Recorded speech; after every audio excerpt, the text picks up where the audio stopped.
Now, another key factor is to go beyond the desire, the drive of sex, and the drive of security and protection for self and for children.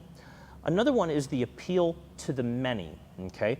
In other words, people will often go to war and protect people they don't even know and sacrifice their own life, okay? This is hardwired into our genes, into who we are as people. McDonald's has been brilliant overall over the last 50 years in utilizing this specific drive, long before anybody knew it was a real drive. Remember the old commercial that said, "You deserve a break today, so get up and get away to McDonald's."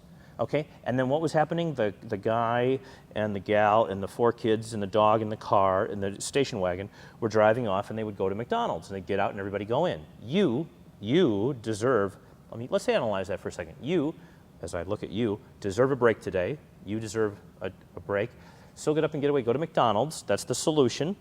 And then the image is not you deserving the break and getting it. It's you and your wife and your 4 children and your dog in the station wagon going to McDonald's, okay? So you're sending 2 very, very powerful messages at the same time. Number 1, self-preservation, those things which are fascinating to you, those things that are powerfully driving you. And the other one is the image of your family.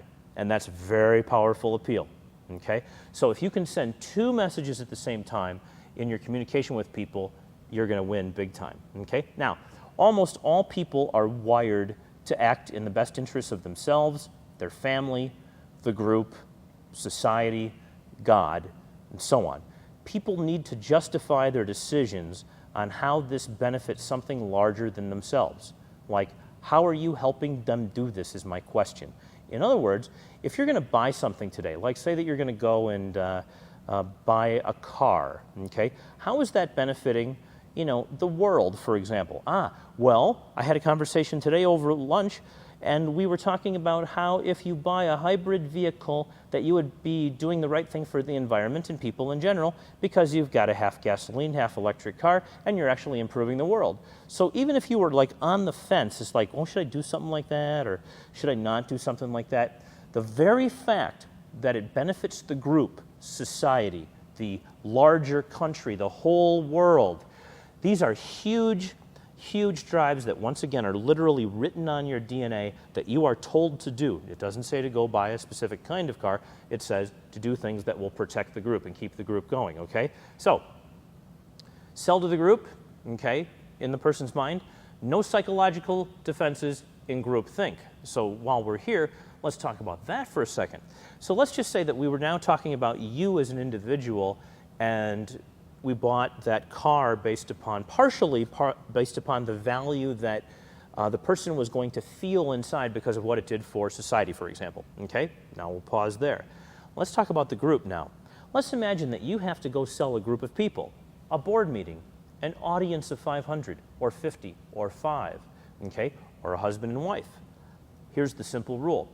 People feel safe in groups. That's why 61% of all people live in cities, okay?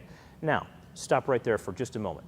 What I want you to think about is that people live in cities. They cluster around each other, and if you include suburbia, 87% of all people live in either suburbs or city. If you look at a map of the United States, the vast majority of the country is simply empty. There's nothing there. We all clustered to the sides and the middle. That was it. The rest is all pretty much blank. Now think about this. If I want to sell the group, is it easier to sell 1 person or 25 people at one time?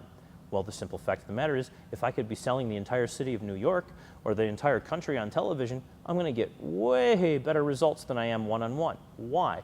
Because when you're talking with 25 people at a time, you get everybody having the assumption that somebody else is going to protect the best interests of the group. The reality, of course, is that everybody thinks that, and therefore all the defenses are down once you get into groups. There's a fascinating study that relates a lot to selling by Ash, Dr. Ash, A-S-C-H, 1954 is the first time the study was done. Check this out. Imagine, if you will, that, see that word imagine? It's not threatening, is it? It's like I didn't tell you to do it, even though you got to do it, right? Imagine, okay? Got to remember where I was, Ash. Okay, so here we go. So here's a line, a straight line, okay? There's a little line here written on the chalkboard. It's this long. And there's a line written right next to it on the chalkboard, and it's exactly the same length. And then over here, there's a line written on the chalkboard clearly larger than the other two lines, which are identical. Now, Dr. Ash asks the first Confederate, in the Confederate means somebody who is a stooge or somebody who's set up to be part of the experiment. And Dr. Ash asks the student, says, what do you think? Are all these lines the same length? Student looks up and goes, yes, yes, yes.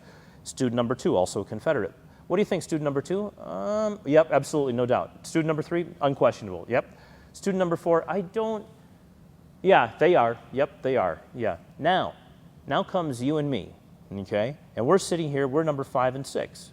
We're looking at those lines and going, you know, maybe I just have a bad angle. Maybe I just don't see it right. And all of a sudden, those lines start to appear to be the same length. Sound crazy? Try it with your friends. 4 stooges, and all of a sudden, your friend comes 5th, and your friend will look at the board and see 3 lines the same length. It is a phenomenal study. The success rate, if you want to call it a success rate, of getting people to acknowledge that indeed these are the same length when they're not, runs right about 7 out of 8, okay? Pretty cool. So when you work in a group and you're getting people to talk in a group, you win big time. You want to talk to as many people as possible.